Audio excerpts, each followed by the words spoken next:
Sir दिशा चालियन प्रकरणात सादर करण्यात आलं त्या की हत्या किंवा आत्महत्या हा एक अपघातीच मृत्यू आहे आणि आत्महत्या पद्धतीचा उल्लेख ऍफिडेव्हिट मध्ये केला आहे. मला वाटतं मी अजून ते ऍफिडेव्हिट पाहिलेलं नाही, मला नीट माहीत नाहीये. परंतु यामध्ये एकही शंका नाकारता येत नाही की या संदर्भातले पुरावे नष्ट केलेत की काय. कारण शेवटी कोर्ट यंत्रणा या पुराव्याच्या आधारे त्या ठिकाणी बोलत असतात, भूमिका घेत असतात आणि त्याच्यामुळे तशा प्रकारचं त्या मुळाशी जाऊन तपशीलवार माहिती घेऊन नेमकं यावर प्रतिक्रिया देणं मला वाटतं संयुक्तिक ठरेल. भाजपच्या अनेक आमदारांकडून असं म्हटलं जाते का की ठाकरे सरकारनं त्यावेळेला सगळे पुरावे नष्ट केले आणि कोर्ट पुराव्यावरती निकाल देत असतो. तेच म्हणून मी आपल्याला बोलतो की त्या ठिकाणी सत्तेचा वापर अशा प्रकारे उपलब्ध असणारे पुरावे नष्ट करण्यासाठी केलाय की काय हे त्या ठिकाणी पाहिलं पाहिजे आणि त्यानंतरच या ठिकाणी अशा विषयावर त्या ठिकाणी बोललेलं उचित आणि समर्पक ठरेल असं मला वाटतं. ठाकरे बंधू एकत्र येत आहेत, जय्यतची तयारी या परिसरात चालू आहे आणि दुसरीकडे पक्षांतून वेगवेगळ्या पद्धतीचे टीचर लॉन्च केले जात आहेत. नाही, मला वाटतं दोन भाऊ एकत्र येत असतील तर आपण कुटुंब वत्सल असा महाराष्ट्र आहे, कोणाच्या पोटात दुखायचं आमचं काही कारण नाहीये. आणि राजकारणामध्ये वेगवेगळे पक्ष वेगवेगळे नेते एकत्र येत असतात, कार्यक्रम होत असतात.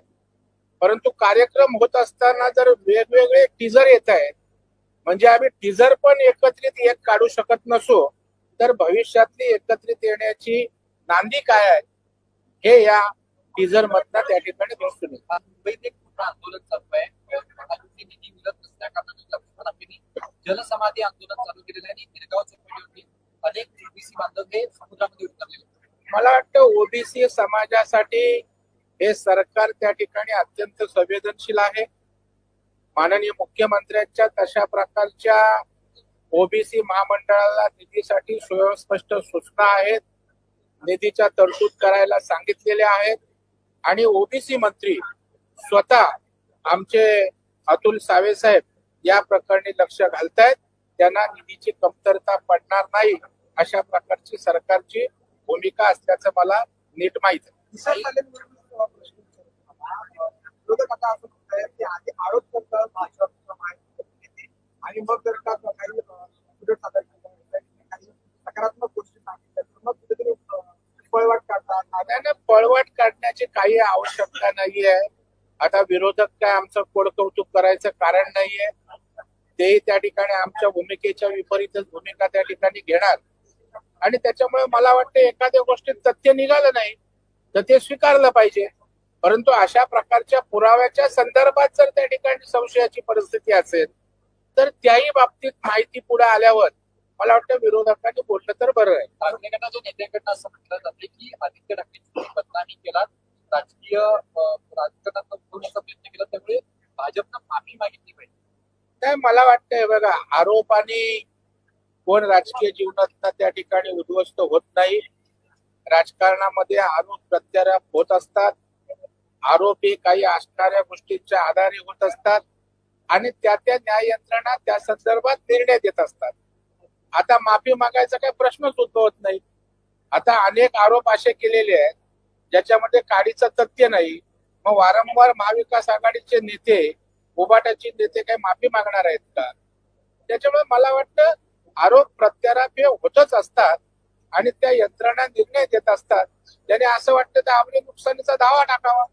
काही निवडणुकीच्या तोंडावरती काँग्रेसमध्ये गोंधळाचं वातावरण आहे. एकीकडे वर्षा गायकवाड पैसा नारायचे अर्जुन सपकाळांच्या बाबतीत सुद्धा तक्रारी सपकाळ हे दिल्लीमध्ये दाखल झालेले. एकंदरीत कसं बघताय या सगळ्या काँग्रेसच्या? मला वाटतं विरोधी पक्ष पूर्णपणे हतबल झालेला दिसतोय. कुठल्याही प्रकारची एक वाक्यता सुसूत्रता दिसत नाही. कारण विधिमंडळामध्ये बघायला महाविकास आघाडी म्हणून एकत्रितपणे सरकार समोर त्या ठिकाणी लढण्याची त्यांच्यामध्ये उमेद राहिलेली नाही.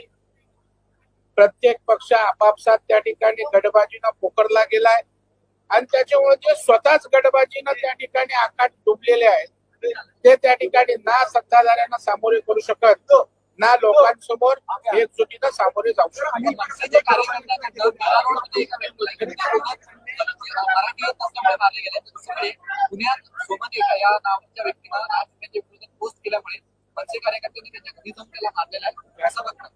मीरा रोडमध्ये एका व्यक्तीला मराठी येत नसल्या कारणामुळे मनसेच्या कार्यकर्त्यांनी मारलं. आज पुण्यात एक अशी घटना घडली की ज्या पद्धतीनं राज ठाकरेंवरती टीका केली जाते टीका केली त्या व्यक्तीला मारहाण करण्यात आली. तर मला या विषयाची माहिती नाही, परंतु मारहाण करणं त्या ठिकाणी संयुक्तिक नाही. या महाराष्ट्रात मराठी आहे तर मराठीचा अभिमान प्रत्येकाने बाळगलाच पाहिजे. माझ्यावर अजिबात अन्याय झालेला नाही. मी खूप आनंदी आहे. पक्षाचा गटनेता आहे. पक्षामध्ये उत्तम अशा प्रकारचा सन्मान आहे. अनिल परबांच्या सद्भावनेविषयी मी त्यांचा कृतज्ञता व्यक्त करतो. विरोधकांना प्रवीण दरेकर यांची जास्त काळजी किंवा चिंता आहे म्हणायची का? नाही, असं प्रत्येकाच्या शेवटी अनिल परब माझे जुने मित्र आहेत आणि त्याच्यामुळे आपल्याकडे जरी पक्षात वेगवेगळे असलो तरी मित्राचं भलं करण्याची मानसिकता अजून तरी आपल्याकडे आहे. मी त्यांच्या सद्भावनेबद्दल